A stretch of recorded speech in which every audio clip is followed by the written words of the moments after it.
भारत कर्पूरी ठाकुर जी की जयंती आप सबको मालूम है कि फुलपरास में आयोजित है। आज जननायक की जयंती सभी लोग मना रहे हैं और सब लोग यह दावा करते हैं कि हम ही जननायक के विचारों पर चलते हैं। लेकिन जननायक कर्पूरी ठाकुर जी ने जब राजनीतिक जीवन में आए और उन्होंने गरीबों के लिए जब काम करना शुरू किया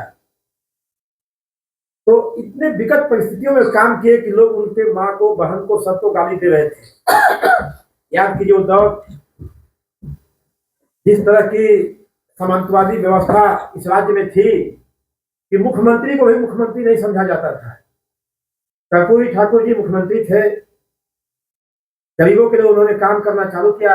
आप सबको मालूम है जब उन्होंने आरक्षण लागू किया तो जो सामंतवादी मानसिकता के लोग थे उनको गाली देने का काम किया।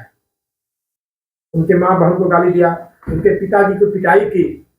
उस दौर से लगातार, लेकिन कर्पूरी जी अपने पद चिन्हों पर अपने काम के लिए अटल थे, क्योंकि गरीब गुरबों के लिए वो संकल्पित थे कि हम आए हैं राजनीति पे तो उनके लिए कुछ करें, और लगातार करते रहे। और आज परिणाम यह है कि हर लोग कर्पूरी की नाम का माला जपने लगा। यह कर्पूरी जी की ताकत थी कि देश के शोषितों को, वंचितों को उन्होंने एक किया, उनको आवाज लालू प्रसाद यादव जी बढ़ाए। और लालू जी कर्पूरी ठाकुर के करवा यहाँ तक लाए कि आप सबको मालूम है कि जो लोग कर्पूरी ठाकुर जी को, पिताजी को, माँ को, बहनों को गाली दिया करते थे, आज वो भी कर्पूरी जी की जयकारा लगाने के लिए बाध्य है। ये पिछड़ों दलितों का ताकत है कि जो बाध्य है। उसी लड़ाई को, उसी करवा को आज के दौर में हम लोग के नेता आदरणीय तेजस्वी प्रसाद यादव जी आगे बढ़ा रहे हैं, उसको लेके जा रहे हैं।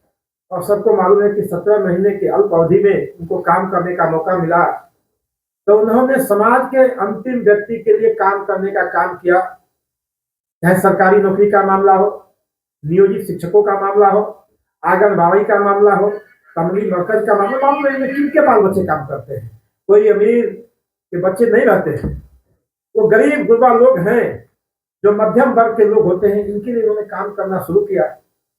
हट गए उन्होंने, आपको याद होगा, आप सबको जानकारी है कि उन्हें जाति जनगणना कराकर 94 लाख ऐसे परिवार बिहार में चिन्हित किए जिनकी आर्थिक स्थिति बहुत खराब है, 6000 से नीचे है।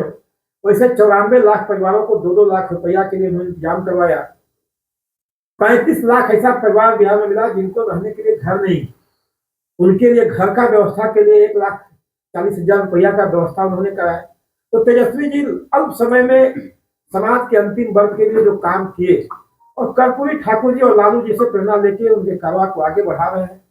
हम लोग उनके कर्मभूमि पाए हैं मधुबनी में, और मधुबनी गवाह है, आप सबको मालूम है मधुबनी गवाह है कि जब कर्पूरी जी 1977 में बिहार के मुख्यमंत्री बने तो विधानसभा का सदस्य होना अनिवार्य था, और विधानसभा के लिए फुलपरास सीट खाली हुई थी। और फुलपरास में उस समय, उस जमाने की जो बिहार की हुकूमत वाली पार्टी थी, वह किसी कीमत पर नहीं चाहती थी कि कर्पूरी ठाकुर चुनाव जीत के जाए। इसलिए उस समय सत्ताधारी पार्टी के सबसे बड़े नेता राम जयपाल सिंह यादव को वहां चुनाव लड़ाया गया।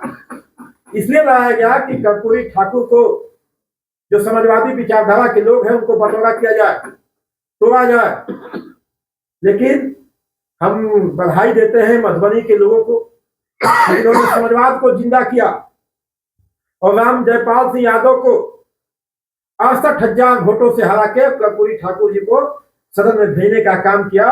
और वहां से जो एक कारवा बढ़ा, जहां से एक न्याय की कारवा बढ़ी, दलित, पिछड़ा, जादव, कुशवाहा, कोयली, अमात, मंडल में एक जो समन्वय बना, जो गोलबंदी हुई, और वह गोलबंदी आगे चल के लालू प्रसाद यादव जी से होते हुए आज तेजस्वी यादव जी तक पहुंची है।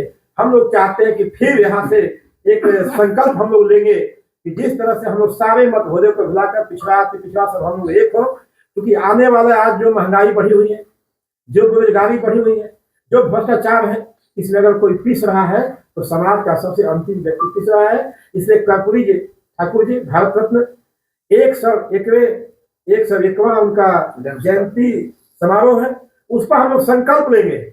और इसलिए हम लोग फुलपरास आए हैं यहाँ से जो संदेशा कर्पूरी ठाकुर जी को फुलपरास सहित मधुबनी के लोगों ने जो दिया है, इसका जो है संदेश पूरे बिहार में पहुंचे और सभी लोग एकजुट होकर उनके करवा को आगे बढ़ाने में तेजस्वी जी का साथ दें।